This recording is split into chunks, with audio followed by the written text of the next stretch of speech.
Halo teman-teman Handi Pratama, nah kali ini balik lagi di channel Handi Pratama yang sudah sekian lama tidak berkonten. Dan kali ini kita berkonten kembali dengan segmen yang baru, yaitu BBS, Bincang-Bincang Seram.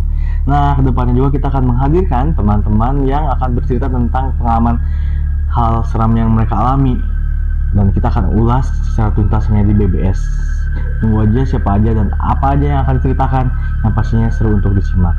Halo teman-teman, selamat datang kembali di channel YouTube Handi Pratama. Saya Ridwan Hanmawan dan kali ini kita akan ada segmen yang baru di channel Handi Pratama, yaitu BBS, Bincang-Bincang Seram. Ya, oke, kali ini Ridwan ditemani sama rekan Ridwan, yaitu perkenalkan, nama saya Yadi. Ini Bapak Yadi ini boleh diceritakan sekarang pekerjaannya sebagai apa gitu? Saya di sini sebagai kenek ambulan. Kebetulan udah mau jalan 2 tahun. Wah, jalan 2. Berpengalaman sekali ya. Ini pasti banyak pengalaman yang bisa diceritakan ya selama jadi kenek ambulan. Ya, intinya sih ngangkut jenazah, bantuin. Aduh. Ya seperti itulah. Nggak kebayang ya. Oke.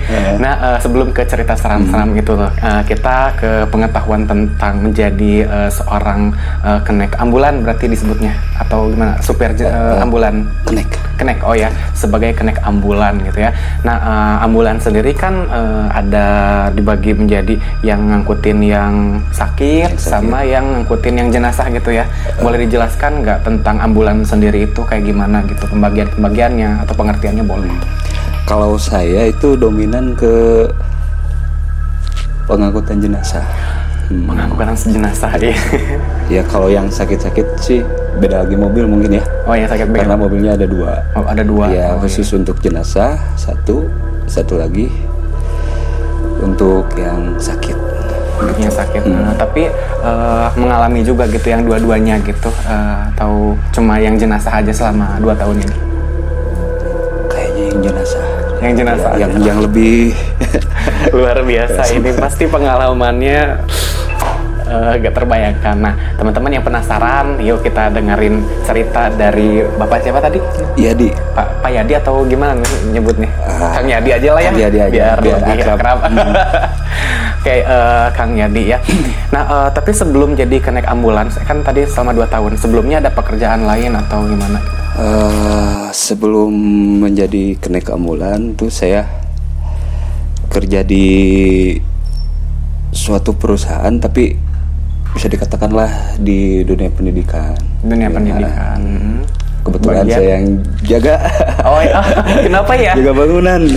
Kenapa ya vibes-nya tuh selalu pekerjaan yang berhubungan dengan apa ya namanya tuh vibes yang horor gitu ya kan? Menjaga kan pasti dari siang ke malam tuh kan, malam ke siang lagi, iya nggak sih? Iya. Nah, itu juga bisa diceritain nih selain dari ambulan ini berarti ya. Oke.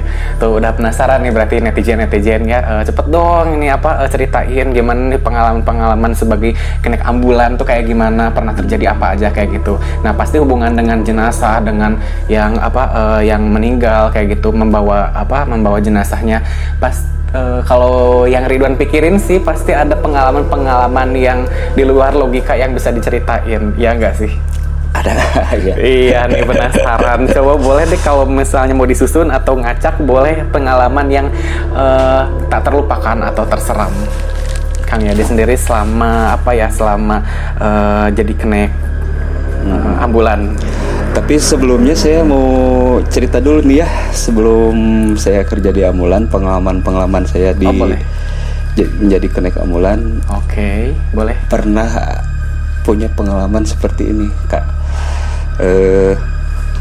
Dulu waktu libur, gak tahu malam apa ya, lupa lagi ya malamnya. Bukan malam minggu. Bukan ya. Itu bukan horor buat yang jomblo itu. Saya datang ke suatu tempat bertiga sama teman main lah gitu. Bertiga ya. Bertiga ke suatu tempat, lewat nggak sengaja itu lewat kontrakan kosong yang udah nggak kepake selama hampir 3 tahun. Atap-atapnya juga udah pada bolong-bolong, udah nggak keurus ya. Nggak sengaja pas saya ngelirik ke jendelanya tuh Kak, kagetnya bukan main ya, ngelihat itu yang tirus, terus wajahnya itu kayak kalau bahasa Sunda mah sepak gitu. Oh ya, pucat. Iya. Pucat, rambutnya itu gondrong. Ini teh apa ya? Kalau di film-film mah ya kayak film Susana gitulah. Kesana, oke. Iya, udah kebayang sih. Tapi tembus itu. Tembus pandang. Tembus pandang. Okay. Jadi tembok si belakang. Oh, tembok ke belakang kelihatan. Bukan bajunya yang tembus pandang. Bukan ya. Enggak. Oke, lanjutin ya. Nah, terus lanjut ke pengalaman saya di itu ya. Kalau yang tadi di mana itu? Rumah kosong. Rumah kosong kontrakan. Oh, kontrakan. Ya. Boleh. Selanjutnya? Yang pengalaman saya sekarang di ambulan tuh. Waktu narik jenazah ke daerah Banjaran. Pas pulangnya itu udah ada yang lewat, tapi hewan ya, bukan yang serem-serem seperti itu. Kayak kucing udah 3 kali saya lihat itu kucing. Pertama matanya biasa, yang kedua biasa, pas yang ketiga itu sorot matanya aneh. Itu tiga kucing atau gimana? Satu kucing? Satu kucing. Iya. Jadi yang ketiga itu sorot matanya itu aneh. Jadi nggak kayak biasanya kan kalau kucing kesinaran itu matanya bercahaya. Ya, okay. Kuning, kalau nggak hijau. Ya. Atau enggak biru. Ini merah. Nah, okay. Nggak lama di situ, saya nggak dengar suara tangisan bayi di belakang. Di belakang. Di belakang. Di ambulan.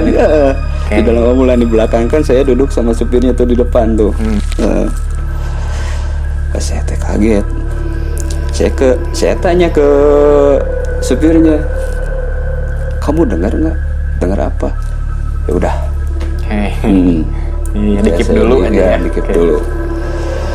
Jalan terus di tempat yang agak rame gitu. Saya cerita, ada apa tadi? Ya saya ceritain bahwa tadi teh ada suara bayi yang nangis. Dia kebetulan nggak dengar, cuma saya aja yang dengar gitu. Nah, pas selang saya ngomong gitu, saya ingat bahwa dulu pernah narik jenazah. Oh ya. Nah, ada yang meninggal, ibu-ibu melahirkan. Anaknya meninggal kemar, ibunya juga meninggal. Oh iya. Nah, di situ juga saya ada pengalaman di situ juga, tapi nggak se ekstrim yang tadi lah. Cuma telinga saya dingin sebelah. Itu pas lagi nyupir atau lagi ngenekin? Saya lagi ngenekin. Kebetulan keluarga si jenazah di depan sama supirnya, saya sama jenazah di belakang. Ya, bisa dibayangkan sendiri ya sama teman-teman tuh gimana tuh vibes-nya. Posisi lampunya dimatiin. Iya, malam. Terus kurang lebih seperti itu lah. Oke. Tapi nggak ada yang kan itu yang ekstrimnya kan yang bayi yang nangis itu di belakang ya, suara bayi. Nah kalau benda gerak atau misalnya kan di ini ada keranda gitu, gerak atau terbang gitu, pernah nggak? kebetulan saya belum ngalamin. Ya kalau bisa mah jangan sampai ya. Kan bilangnya belum. Kalau belum kan bakal. Jangan lah ya. Jangan ya. Oke, oh berarti itu ya. Tapi pernah di ruangan pernah ada benda gerak. Saya kan standby, kerjanya standby. Jadi mau jam berapapun, ya saya harus siap gitu sama supir gitu. Iya. Mau jam berapapun, mau subuh, mau tengah malam, mau lagi tidur atau apa gitu. Jadi saya harus siap. Nah, waktu malam itu teh hari Kamis ya. Malam Kamis. Ya. Malam Kamis saya tidur di office sendiri. Di sebelah ruangan itu kayak ada yang mainin koin. Oke. Ya, kerincing gitu. Disentil kayak yang disentil gitu. Wah. Terus Ada beberapa menit lah, kurang lebih 2 menit. Saya abaikan dulu. Lama-lama saya penasaran, campur takut juga gitu ya. Ya posisikan lagi sendiri tuh saya tuh. Ya udahlah, mau gimana lagi, saya beraniin diri masuk ke ruangan itu sambil kedor tuh si pintunya. Saya bilang teh, weh, udah berhenti. Nggak lama saya balik lagi ke ruangan tempat saya. Kursi itu digeserin. Udah singkatannya itu. Udah saya nggak bisa kemana-mana lagi itu. Udah diam aja di situ, diam aja di tempat. Nggak bisa tidur, nggak bisa ngapa-ngapain. Gimana? Saya bingung, posisi lagi sendiri. Ya kalau ada teman malah sedikitnya gitu ya, bisa berbagi, bisa berbagi ketakutan. Ya. Jadi bisa bagi-bagi gitu ya, nggak terlalu full banget. Iya, luar biasa ya itu. Berarti pengalaman terseramnya kurang lebih seperti itu. Ya, kurang lebih seperti itu. Nggak ada yang lebih serem lagi gitu. Kalau yang lebih serem, melihat sesuatu itu pernah. Sesuatu, tapi itu. Oh, yang itu ya, yang di rumah itu, yang rumah kosong ya, yang tadi. Yang di rumah kosong itu pernah kejadian 2 kali, tapi beda tempat. Oh, beda tempat. Yang satu lagi mah depan rumah. Depan rumah ada MCK. Kebon, tengah-tengah kebon gitu ya. Posisinya teh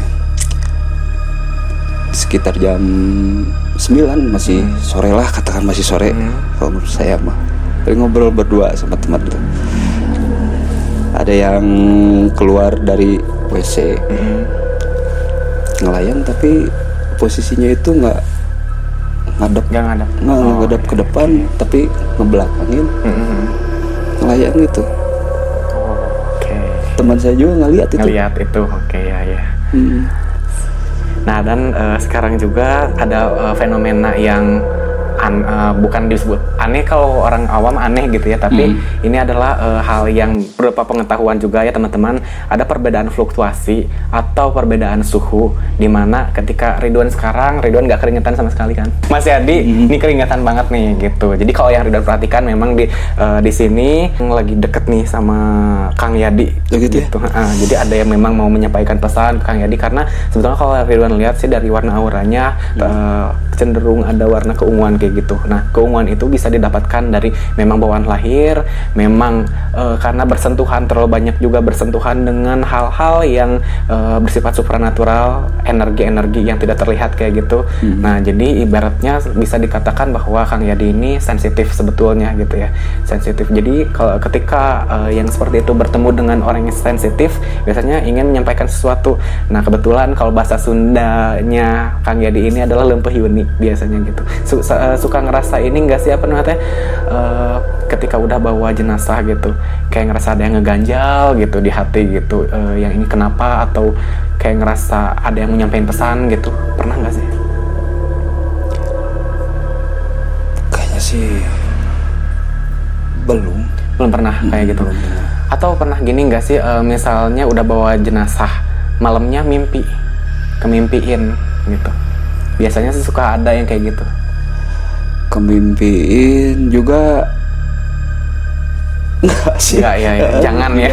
Oke. Biasanya kayak gitu ya ketika orang yang bersinggungan dengan dunia-dunia yang supranatural kayak gitu kan, bawa jenazah juga kan pasti jenazah itu ada sesuatu hal ya lain ya, bisa jin korin atau jin dari luar yang ingin berusaha untuk menampakkan menyerupai si jenazah tersebut.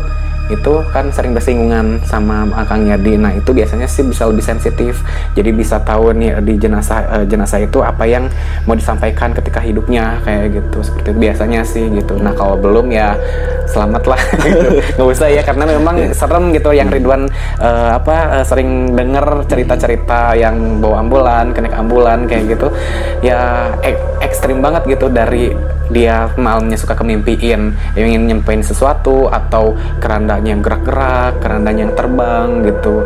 Terus ada yang memang sosok yang memperlihatkan diri karena ada bagian tubuh yang tertinggal di situ, ada yang nyari kayak gitu. Itu sering terjadi gitu.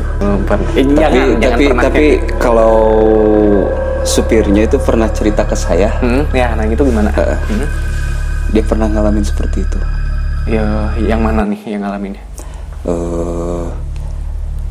Ya yang istilahnya itu datang ke rumah setelah kejadian. Setelah kejadian dia nggak tahu yang meninggal itu siapa. Terus nyampeinnya bukan ke dia tapi ke istrinya. Nah, dulu dia pernah cerita gini, Kak. Dia waktu ada kecelakaan itu posisi si korban itu kepala pecah. Orang-orang situ nggak ada yang sanggup ngangkat. Nggak ada yang sanggup ngangkat. Kebetulan yang ketabrak itu preman. Preman sekitar. Kepalanya pecah. Kebetulan tempat saya lewat, saya itu waktu itu belum kerja bareng sama dia. Tapi dia pernah cerita pengalaman dia ke saya seperti itu. Nah waktu aku tuh jenazahnya sama dia, dagingnya ini bersihin ya, di jalan, masukin ke tas mayat ya, tas dibawa ke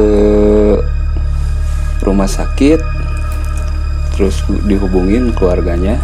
Udah dihubungin keluarganya, nggak selang beberapa lama ada yang dari rumah, ya istrinya nelpon ke dia. Dia bilang gini, kan di Bandung mah sama suami teh bilangnya kebanyakan gitu ya. Iya betul. Ada teman ke rumah, siapa nggak tahu, banyak tatonya. Udah nggak banyak bilang sih, dia cuma bilang tolong bilangin sama suaminya itu terima kasih dari saya. Selewat aja. Pas sudah bilang gitu, ya dia ngelirik ke belakang, terus ngelirik ke depan lagi tuh udah nggak ada. Ngeri juga ya. Merinding sih tapi ya, Masya Allah gitu. Ya, yang lebih banyak pengalaman horornya sih kebanyakan. Jadi kalau misalnya dikupas lagi yang temennya Kang Yadi, ini ya pasti lebih banyak horornya ya. Sudah pasti dia. Oke, luar biasa. Oke, jadi dari obrolan ini ya, jadi ini sekarang kita sesi kupas tentang pengetahuan makhluk astral secara istilah-istilah lah kayak gitu ya. Jadi yang dialami sama Kang Yadi ini udah, jadi ada tahapan pemunculan jin itu ada 5 ya teman-teman. Ada orbs, ada ektoplasma, vortex, poltergeist, dan appearance. Nah, yang pernah Kang Yadi lihat di rumah kosong itu sifatnya bisa dikatakan vortex. Ya, karena vortex itu adalah pengertian dari pemunculan makhluk halus tahap ketiga, di mana makhluk halus tersebut sudah bisa membentuk molekul-molekul yang ada di sekitar menjadi bentuk manusia, kayak gitu. Nah, itulah fenomena yang disebut dengan kuntilanak, kayak gitu. Nah, kuntilanak ya. Dan kenapa bentuknya seperti itu ya? Kenapa di luar negeri beda lagi? Karena itu refleksi dari pikiran manusia, ya, pikiran masyarakatnya sendiri. Takutnya sama bentuk apa nih gitu. Jadi masing-masing dari orang sini, orang sana gitu, ketakutannya tuh beda-beda. Jadi ketika di daerahnya Kang Yadi di rumah kosong itu berarti memang masyarakatnya yang dominan ditakuti adalah sosok kuntilanak, kayak gitu. Itu appearance. Nah, yang kursi gerak, yang koin gitu, bukan yang koin ya. Yang koin kan kita nggak lihat koinnya ya. Nggak lihat. Nah, itu yang kursi yang gerak itu fenomena poltergeist. Nah, poltergeist ya nulisnya. Jadi itu fenomena yang keempat ya. Jadi setelah appearance, dia sebetulnya udah bisa memunculkan dirinya, menampakkan diri, tapi dia lebih bisa mengontrol gitu. Akhirnya dia lebih punya energi besar untuk menggerakkan benda sesuatu kayak gitu. Nah, tapi energinya udah gede loh, itu jangan salah. Jadi bisa aja saat itu bisa nampakin diri ke Kang Yadi. Tapi untung enggak ya, karena lebih kontrol. Karena ketika dia nampakin, Kang Yadinya takut berlebihan, ya dianya juga yang ini yang kena akibatnya, yang apes kayak gitu. Beda sama yang yang vortex tadi ya. Jadi dia mungkin masih belum bisa ngontrol. Jadi ketika dia muncul, itu adalah semacam titik terlemahnya dia sebetulnya, kayak gitu, makhluk halus tuh, kayak gitu. Terus yang pertama, kalau orbs itu kan lebih ke titik-titik di kamera. Nah, pernah nggak kalau misalnya pas foto di tempat-tempat, pernah foto-foto nggak sih di tempat-tempat? Nah, itu ada titik-titik bola-bola kayak gitu tuh. Nah, itu namanya orbs. Nah, si tahap pemunculan jin yang pertama, dan itu rata-rata di semua tempat ada sih biasanya kayak gitu. Terus ektoplasma, pernah lihat segelabatan atau asap-asap kayak gitu? Aduh. Merinding ya. Wow. Pernah ya. Nah, itu luar biasa ya, udah mengalami 4 tingkatan dari pemunculan makhluk halus. Appearance ini adalah tahap pemunculan makhluk halus yang benar-benar padat seperti manusia kayak gini, dan biasanya sih itu adanya di tempat kayak yang suka pesugihan, karena mereka makin kuat, makin tinggi tingkatannya, itu didapatkan dari energi manusia, penyembahan kayak gitu ya, dapat energi itu dikasih makan mereka. Terus ketakutan manusia kan energinya dapat tuh mereka dari kita gitu. Nah, itu akan menjadi padat seperti manusia. Nah, itu pernah nggak dapat yang benar-benar kayak manusia kayak gini gitu? Yang belum sih. Belum ya. Berarti sampai 4 tingkatan berarti ya, sampai poltergeist itu. Oke. Nah, sebetulnya ini yang Ridwan aneh, kalau dibilang tadi lempuh Yuni mungkin salah ya, karena memang Kang Yadinya sendiri kan nggak jarang gitu ya. Hanya bisa merasakan gitu. Oh ya, sensitifnya di situ berarti merasakan gitu ya. Karena ya gitu, ini bedanya fluktuasi gitu ya. Jadi ketika Ridwan di sini, padahal di satu titik tempat yang sama, Ridwan nggak keringetan gitu, Kang Yadi bisa banjir ini gitu. Apa mikirin sesuatu di luar atau gimana, atau sama enggak ketanya. Beda segmen ini ya. Itu lebih horor berarti kalau Nah, dari semua pengalaman Kang Yadi yang tadi diceritain, pasti itu sudah tergambar kembali, terflash oleh Kang Yadi sendiri, dan sama Ridwan juga berusaha untuk menerjemahkan apa yang memang Kang Yadi sampaikan gitu ya. Nah, sekarang kita lihat nih fenomena yang ada di media yang Ridwan bawa, yaitu kartu tarot. Nih ya, sebelumnya pernah dengar kartu tarot nggak sih? Udah. Apa sih yang ada di pikiran Kang Yadi tentang tarot itu? Ramalan. Oh, ramalan. Kalau nggak salah tuh. Iya, nggak apa-apa kan, namanya juga kan apa yang pernah apa yang pernah didengar gitu ya, atau yang diketahui. Kayak jadi sebetulnya tarot yang Ridwan bawa ini sebetulnya ada macam-macam, ada oracle, ada tarot ya, dimana oracle itu kan lebih ke hal umumnya yang kita akan baca gitu. Nah, sedangkan tarot itu adalah jalan cerita dari kejadian-kejadian yang fenomena yang mau kita baca. Nah, gitu. Jadi Ridwan di sini ada bawa tarot tarot yang umum itu untuk baca karakter, untuk baca tentang kemajuan rezeki kayak gitu. Oh, gitu. Nah tapi di sini karena segmennya yang horor-horor, jadi Ridwan khusus pakai yang Ghost Tarot sama Ghost Oracle ya, dari namanya aja udah ghost sih. Serem nggak sih? Kurang ya.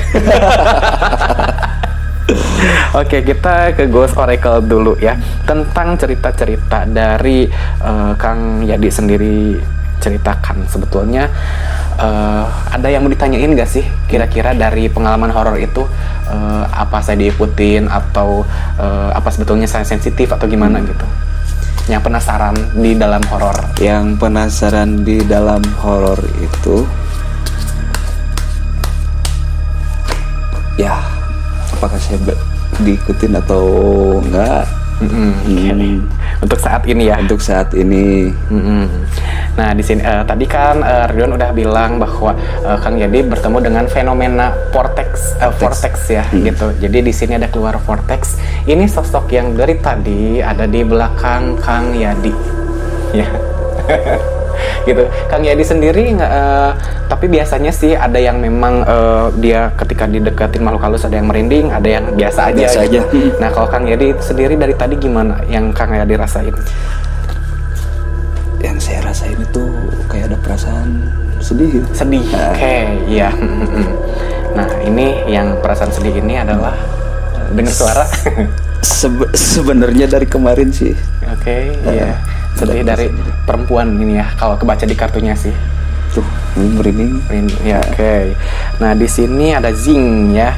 Zing ini energi yang sama akan saling mengenali, ketertarikan terjadi karena ada bagian yang hilang saling mengisi. Namun pada akhirnya yang paling lemah lah yang akan menderita. Jadi di sini adalah lebih ke sebetulnya gampang sih. Nah, itu tadi ya, Lembuh Yun itu sebetulnya Kang Yadi itu adalah memiliki sensitif yang lebih ya untuk merasakan kehadiran astral gitu. Jadi ketika kartu ini keluar, ini diusahakan atau disarankan untuk mengendalikan rasa takut, karena ya itu tadi, karena gampang kedeketin. Jadi ketika Kang Yadinya takut, mereka malah lebih deket. Kayak gitu. Ada juga sih walaupun takut gitu ya, orang yang nggak gampang kedeketin tuh gitu, ada juga karena dia memiliki dasar aura yang memang merusak frekuensi makhluk halus. Nah kalau Kang Yadi ini dari warna aura sedikit keunguan juga di atasnya, nah itu menandakan bahwa gampang dikomunikasiin sama makhluk halus. Jadi di sini sarannya ya, ketika ada ketakutan atau ada perasaan yang aneh-aneh, dilawan aja sih gitu. Ketika memang nggak mau untuk menerima pesan yang mereka sampaikan, ya udah tolak aja gitu. Nah tapi kalau misalnya mau berusaha, ya udah fokus aja gitu, mau berusaha untuk mendapatkan pesan dari dia gitu. Tapi kan karena mungkin nggak ada urusan juga gitu ya, jadi mendingan lebih dilawan rasa takut itu gitu. Kalau enggak, mungkin sarannya adalah jangan banyak sendiri kayak gitu, karena kalau sendiri ini tipikal Kang Yadi itu adalah tipikal orang yang pikirannya suka ngawang-ngawang, ngelayang-ngelayang kayak gitu biasanya kalau lagi sendirian kayak gitu. Emang iya sih. Emang iya. Oke, satu lagi nih vortex. Nanti kita lihat nih apa yang mau diceritakan. Satu lagi boleh ambil.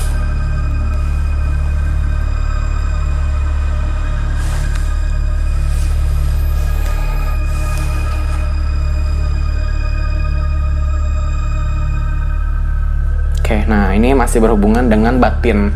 Jadi dua kartu dominan yang didapatkan sama Kang Yadi itu sendiri adalah tentang batin Kang Yadi, di mana di sini ada kalimat tentang, ini kartu yang keluar devil ya, tentang hal yang harus dibenahi lagi dalam diri, yaitu kesejatian diri bermula dari mengenal nirwana dan neraka dalam batin gitu ya. Nah itu ya balik lagi ke yang tadi juga sama berarti ya. Jadi ketika Kang Yadi mengalami pengalaman-pengalaman, ini kan segmen horor nih ya, khusus di horor. Jadi saran dari kartu ternyata lebih dominan untuk harus mengendalikan diri aja kayak gitu. Kadang-kadang juga, nah itu sekarang ada perasaan sedih gitu, mungkin yang ini ada yang mau disampaikan. Mungkin Kang Yadi bisa tahu tentang cerita si yang menyampaikan kesedihan ini gitu. Nah ini ada suara lagi tadi. Gitu. Kang Yadi tadi kan bilang seperti dari kemarin gitu ya, ada merasakan kesedihan kayak gitu ya. Nah bisa diceritain itu kenapa sih gitu, atau gak puguh dari mana sih kesedihan ini terjadi gitu, atau udah tahu dari mana gitu? Saya juga nggak tahu. Okay. Tiba-tiba aja gitu. Jadi di sini ada yang ada mau perasaan sedih, terus mau keluar air mata. Oke. Kalau secara tiba-tiba itu aja sih. Oke. Barangkali ada sesuatu yang mau disampaikan saya. Oke. Kita coba lewat Ghost Tarot ya. Nah, di sini kalau frekuensi dia kena,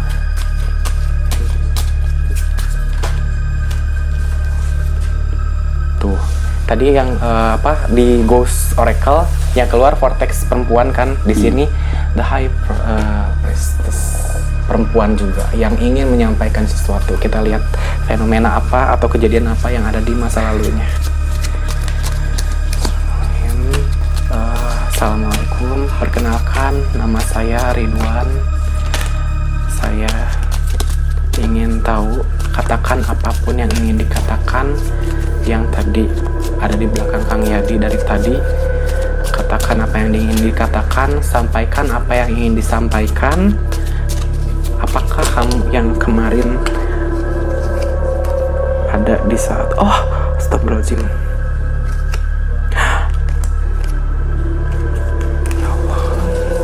Punggung saya panas. Oke.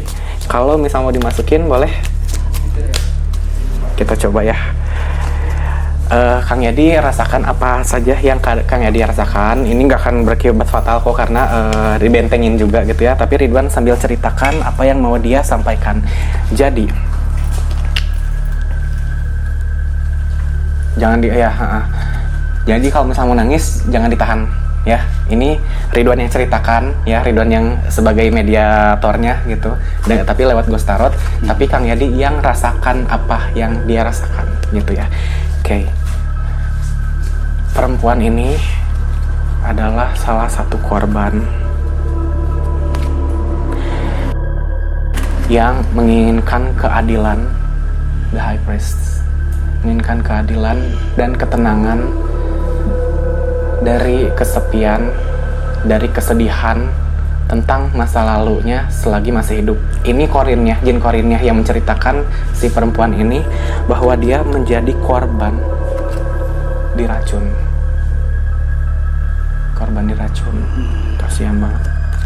Nah, korban diracun ini karena dia sebetulnya tidak mau. Ini kan gambar perempuan yang istilahnya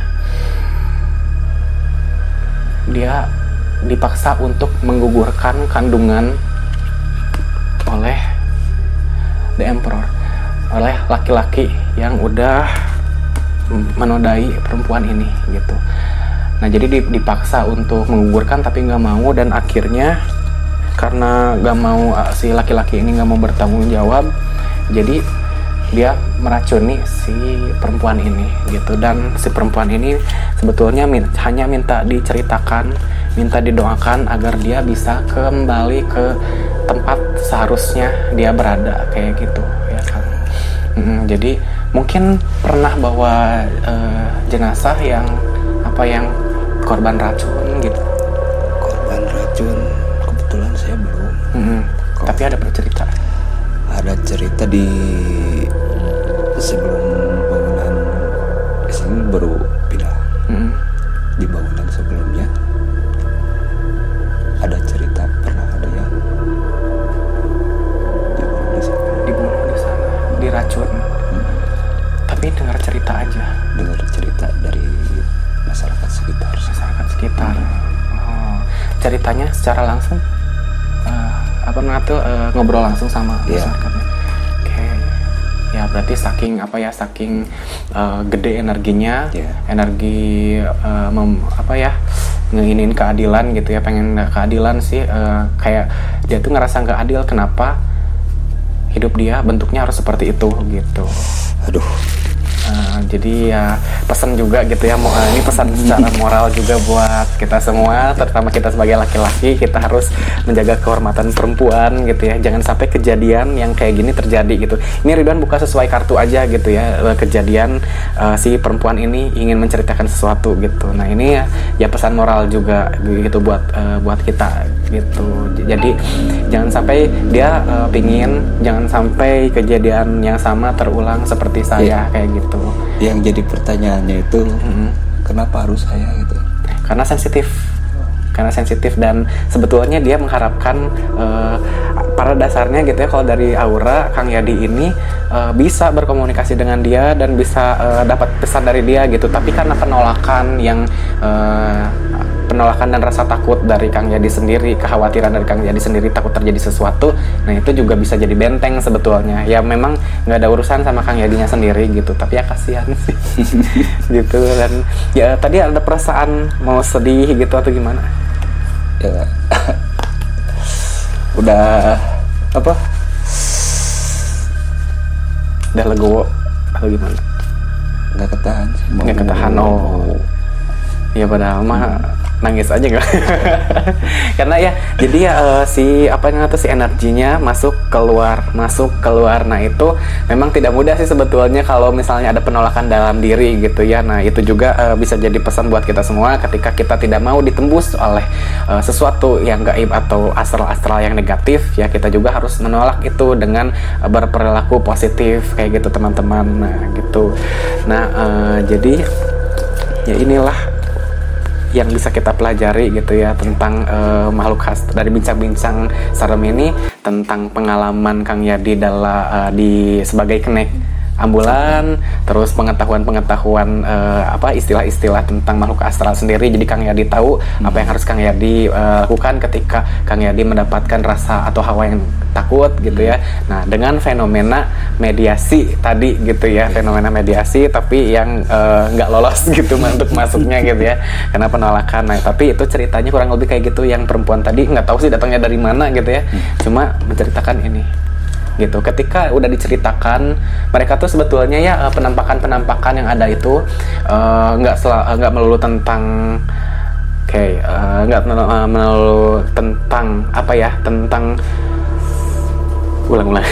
Jadi penampakan yang terjadi itu adalah gak melulu tentang mengganggu manusia gitu ya, tapi ada pesan yang tersampaikan yang sifatnya mungkin agak agak parah kayak gitu. Itu sih. Itu. Nah, itu teman-teman pengalaman dari Kang Yadi pengalamannya selama 2 tahun menjadi kenek ambulans. Betul ya? Yeah. Nah gitu ya, sebelumnya terima kasih untuk Kang Yadi yang telah menyempatkan diri untuk jadi narasumber di konten channel Handi Pratama ini. Dan jangan lupa teman-teman subscribe, komen, dan like untuk kemajuan channel Handi Pratama ya. Oke, terima kasih ya untuk Kang Yadi. Semoga nanti pulang dari sini nggak ada apa-apa ya. Insya Allah. Insya Allah. Oke, dadah, sampai ketemu lagi.